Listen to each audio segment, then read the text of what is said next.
I'm shouting you out. Don't make me block you or because I will. If you got an issue with him, with Matt, then be man enough. Go up to the guy, talk man to man. Anyway, Bill, do me a favor. Stop bad mouthing Spark Cycleworks.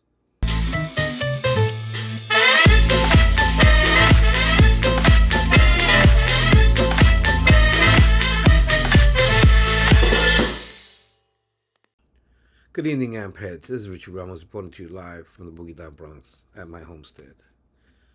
I had a meeting with Felix and Mike a couple of days ago, what the new season is all about and new episodes and such. Felix mentioned that I should do an episode on the female riders in the community. Why they don't ride with us that much. I know of two issues, but I'm gonna save that so when I get to interview them in person and they could answer themselves. But I could say the two issues for now. It's one, it's the riding fast. They don't like riding at 40, 50 miles an hour. They're more 25, 30. So that's one issue. Another issue that a few of them came up to me about was male riders approaching them and inviting them out to go out to a hotel or whatever, knowing that both parties have significant others, whether it's marriage, boyfriend, girlfriend, whatever. Um, I had a few of them that told me they don't want to mention any names, so why entertain it? I can't do anything in the show if you don't tell me who it is, or I'm allowed to air it out. After all, the Uncle Richie Show's about people think that I'm making an episode to shout somebody out and put them on blast, and it's not. I like to think of myself as a person you come up to when you have an issue, and if I could resolve it on the air, making an episode of it, then I will. That's it. I will do that episode, but in person when I see the female writers this next new season coming up. Instead, I have another issue, and this involves Electric Delaware. Bill, when I met you, true gentleman, treated me like gold. After all, I had to. The reason I met Bill was I picked up the Onyx RCR that Ho gifted me. So that's how I met Bill. True gentleman, treated me whew, very professional. I took a liking to the guy right off the bat. But, Bill, I'm shouting you out because in two instances, you've been attacking Spark Cycleworks. What your deal is with Spark, I don't know. I don't know if you have bad blood between them. But the stuff you put on Instagram, bro. I gotta be in the middle because I deal with you and I deal with them. Now, you're putting up that they don't do right by me and I'm not getting a bike or whatever the case may be. Let me tell you a little bit about me real quick. When I help a person out, it comes from here. I don't expect nothing in return. When you expect something in return and you don't get it, you crash and burn, right? I don't expect nothing in return from anybody. When I help you because I want to help you. I don't have any hidden agendas. Spark Cycleworks took care of me a long time ago when I first met them, and I brought my son. Everybody knows the damn story. I took my son on 2 rides, and both times Matt came out and looked out for my son and gave him a bike to ride. Even the second time in Delaware, on the Shreddy Escape ride, he gave my son a bike to ride. After I had rented one, I went back to the bicycle shop and got my money back. And halfway through the ride, the bike ran out of battery. Cause one of those test jobs. Matt gave my son his bike. Hey, Matt pedaled 5 miles back to the end of the ride. I was so blown away. So I went and put the name of the company on my muscle car. To this day, it remains there. And it will remain there until the day I get rid of the car. If I ever get rid of it. That's why people ask me, why you cater to Spark Cycle? Why you out? Well, just because what he did for my son, he has me as a friend for life. The man didn't have to do that. I mean, I just met the guy. An hour later, uh, Easyheimer myself help him take out a brand new Bandit, assemble it, and give it to my son to ride. Who does that? I never heard of any other e-bike company doing that for anybody. But Matt did it for me. That's why I'm so dedicated to him. And the fact that of all the e-bikes I ever had, my Bandit is my number one.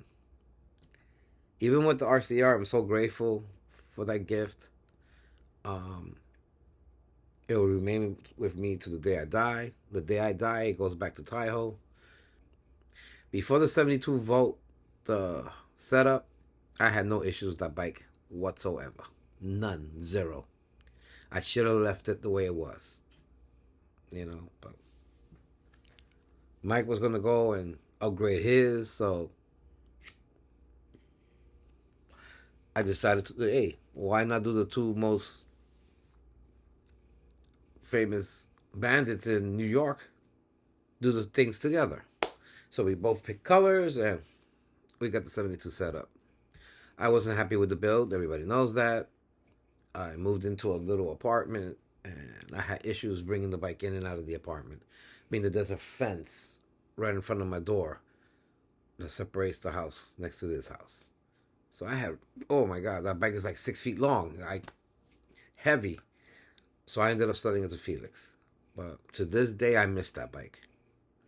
If I ever move out of here to a bigger place, whatever, I see myself getting another Bandit in the future and making a duplicate of my first one. Anyway, Bill, do me a favor, bro. Do me a favor. Stop bad mouthing Spark Cycleworks. Now you know how I roll.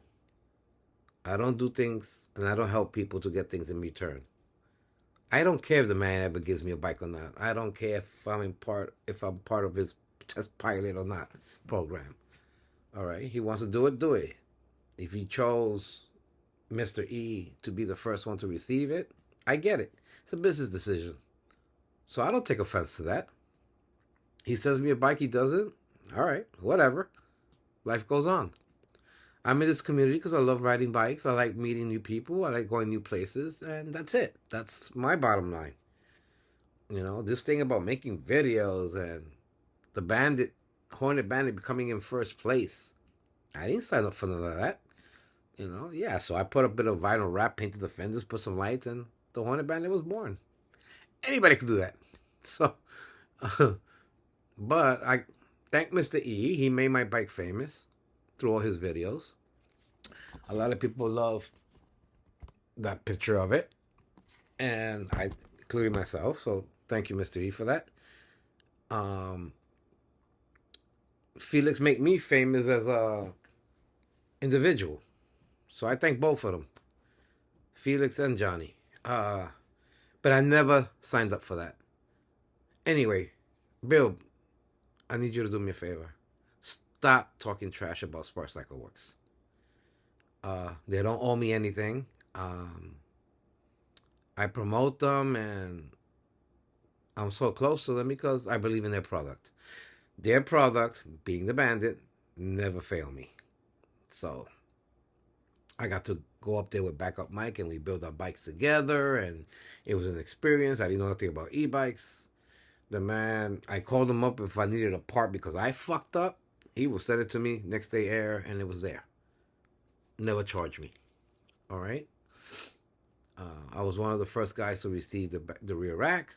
Didn't charge me. So he's done stuff for me. Don't say he hasn't. And at the end of the day, he's a very nice guy. And the man never talks bad about any company. Any company. And I want you to do the same, bro. Don't make me block you or... Because I will. You know me? Oh, you think you know me? I will block you in a heartbeat. My mother always says, if you don't got nothing nice to say about a person, don't say nothing at all. So, Bill, do me the favor and stop attacking Spark Cycleworks. Okay? If you got an issue with him, with Matt, then be man enough. Go up to the guy, talk man to man, and iron your differences out, whatever it may be.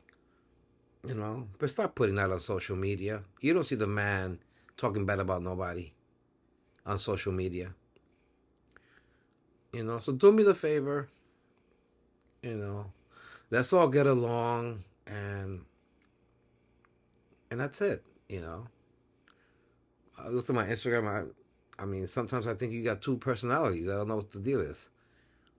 But I got nothing against you, and I could only speak about the experience I had with you the first time I met you, and you was a true gentleman. I mean, I feel like I knew you for years. So with that being said, you know, leave that shit out of social media, bro. Call the man up. Yo, let's talk. You know, I got, you know, and iron your differences out, man to man. Okay. Um, yeah, and that's it. So that concludes today's episode, guys. Let's just all get along. You know, people make mistakes. You know, we're only human. Um, and let's just move on. Let's get ready for next season, and you know, there's a lot of stuff coming with Frantic TV, new episodes, different techniques. Me with the Majestic Riders, you know, I'm going to concentrate on out-of-state rides. It's not just going to be another New York City crew and New York City rides. You know, S3 Mike has that down packed, you know, and Booby with his crew, Gotham E-Bikes, and Bronx Voltage, Gen City with the She-Wolves, East K Scooters. You know, you don't need another crew in New York to do New York rides. My rides are going to be out-of-state jobs. Experience new places, to bully go where no e-bike has gone before, right? Star Trek. Anyway, it's now 5:45 p.m. on this Tuesday evening, and I hope you guys, wherever you are safe, are warm, and doing well in great health. With that being said, keep you between the ditches. Wear your helmet and leave no one behind. And I can't wait to see all of you next season. By the time you know it, we're 2-3 months away. Well, January, March, April. We'll see you soon. So take care. And this is Richie Ramos from the Uncle Richie Show, signing off for Frantic E-Bike Network News. Peace. Bitches.